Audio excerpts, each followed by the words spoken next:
ఇప్పుడు డీటెయిల్స్ చూద్దాం. ఏపీ మంత్రుల జాబితా విడుదలైంది. కూటమి నేతలతో సుదీర్ఘంగా చర్చించిన తర్వాత 24 మందితో మంత్రివర్గాన్ని చంద్రబాబు అర్ధరాత్రి ఫైనల్ చేశారు. మంత్రివర్గంలో ఉన్న వారికి రాత్రే ఫోన్ చేసి ప్రమాణ స్వీకారానికి సిద్ధం కావాలని సూచించారు.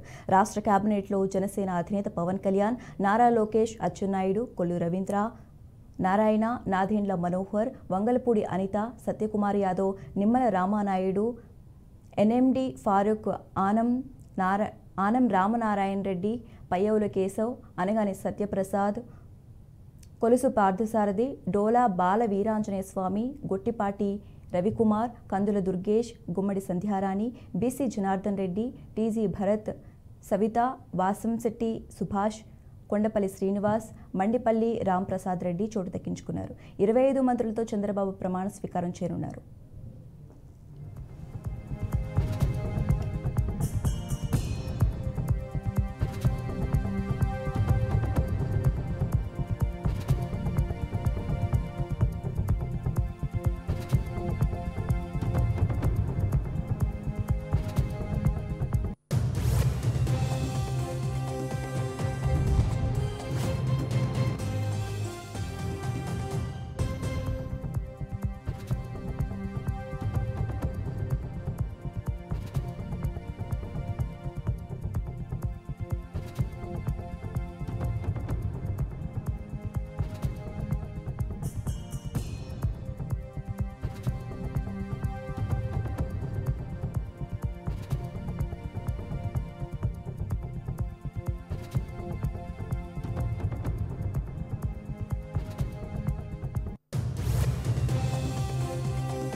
ఏపీ మంత్రుల జాబితా విడుదలైంది. కూటమి నేతలతో సుదీర్ఘంగా చర్చించిన తర్వాత 24 మందితో మంత్రివర్గాన్ని చంద్రబాబు అర్ధరాత్రి ఫైనల్ చేశారు.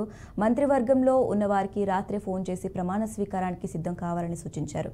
రాష్ట్ర కేబినెట్లో జనసేన అధినేత పవన్ కళ్యాణ్, నారా లోకేష్, అచ్చెన్నాయుడు, కొల్లు రవీంద్ర, నారాయణ, నాదెండ్ల మనోహర్, వంగలపూడి అనిత, సత్యకుమార్ యాదవ్, నిమ్మల రామానాయుడు, ఎన్ఎండి ఫారూక్, ఆనం రామనారాయణ రెడ్డి, పయ్యవులు కేశవ్, అనగాని సత్యప్రసాద్, కొలుసు పార్థసారథి, డోలా బాల వీరాంజనేయ స్వామి, గొట్టిపాటి రవికుమార్, కందుల దుర్గేష్, గుమ్మడి సంధ్యారాణి, బీసీ జనార్దన్ రెడ్డి, టీజీ భరత్, సవిత, వాసంరెడ్డి సుభాష్, కొండపల్లి శ్రీనివాస్, మండిపల్లి రాంప్రసాద్ రెడ్డి చోటు దక్కించుకున్నారు. 25 మంత్రులతో చంద్రబాబు ప్రమాణ స్వీకారం చేయనున్నారు. ఇక ఇదే అంశానికి సంబంధించి మరింత సమాచారం మా ప్రతినిధి గుంటూరు నుంచి శ్రీనివాస్ ఫోన్ ఇన్ అందిస్తారు. శ్రీనివాస్, చెప్పండి.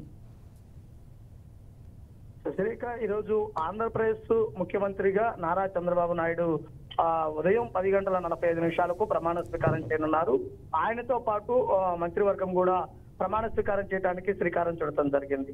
గత రాత్రి లేట్ నైట్ లిస్టును ప్రకటించినటువంటి పరిస్థితి ఉండటం జరిగింది. ముఖ్యంగా చూసినట్లయితే కనుక కూటమి 164 సీట్లతో భారీ మెజార్టీ తోటి ఎన్నికల్లో గెలుపొందిన నేపథ్యంలో 164 మంది వడపోతలో 24 మందితో మంత్రివర్గం ఏర్పాటు చేయడం జరిగింది.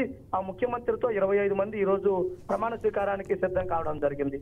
ముఖ్యంగా చూసుకున్నట్లయితే కనుక జనసేన, బీజేపీ, తెలుగుదేశం 3 పార్టీల కలయికతో ఏర్పడినటువంటి కూటమి ఈ రోజు నూతనంగా ముఖ్యమంత్రిగా చంద్రబాబు నాయుడు ప్రమాణ స్వీకారం చేయనున్నారు. తర్వాత జనసేన పార్టీ అధినేత పవన్ కళ్యాణ్, నారా లోకేష్, కింజరపు అచ్చెన్నాయుడు, కొలుసు పార్థసారథి, నాదెండ్ల మనోహర్, పొంగూరి నారాయణ, అలానే వంగపూడి అనిత, సత్యకుమార్ యాదవ్, నిమ్మల రామానాయుడు, అలానే మహమ్మద్ ఫరూక్, ఆనం రామనారాయణ రెడ్డి, పయ్యావుల కేశవ్, అనగాని సత్యప్రసాద్, కొలుసు పార్థసారథి, డోలా బాల వీరాంజనేయులు, అలానే గొట్టిపాటి రవికుమార్, కందుల దుర్గేష్, ఉమ్మడి సంధ్యారాణి, జనార్దన్ రెడ్డి, టీజీ భరత్, సబిత, అలానే సుభాష్, వాసంశెట్టి సుభాష్, కొండపల్లి శ్రీనివాస్, రాంప్రసాద్ రెడ్డి, ఇలా మొత్తం 24 మందితో మంత్రివర్గాన్ని కూడా ప్రకటించినటువంటి పరిస్థితి కూడా ఉండటం జరిగింది. అయితే జనసేన పార్టీకి 3 కేటాయించినటువంటి పరిస్థితి ఉండడం జరిగింది. వారిలో జనసేన పార్టీ అధినేత పవన్ కళ్యాణ్, అలానే నాదెండ్ల మనోహర్ తో పాటు సీనియర్ నేతగా ఉన్నటువంటి కందుల దుర్గేష్, ఈ ముగ్గురికి జనసేన పార్టీ నుంచి అవకాశం కల్పించడం జరిగింది.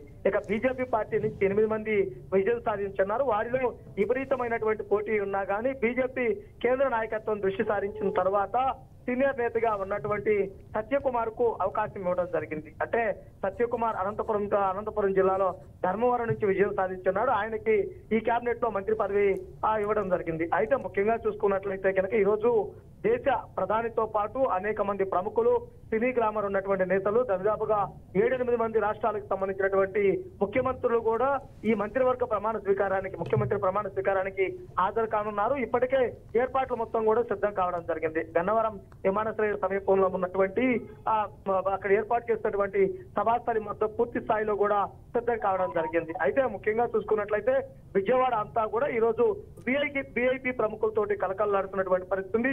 ఒకవైపు ముఖ్యమంత్రి ప్రమాణ స్వీకారంతో పాటు అదే విధంగా నూతనంగా ఏర్పడినటువంటి కేబినెట్ మంత్రులకు సంబంధించి కూడా అంతా కూడా విజయవాడలోనే మకాం వేసి ఉన్న నేపథ్యంలో దారులన్నీ ఏకమై కూడా గన్నవరం వైపు పరుగులు తీస్తున్న పరిస్థితి అయితే కనుక విజయవాడలో కొనసాగుతుంది. Okay right, thanks for update Srinivas.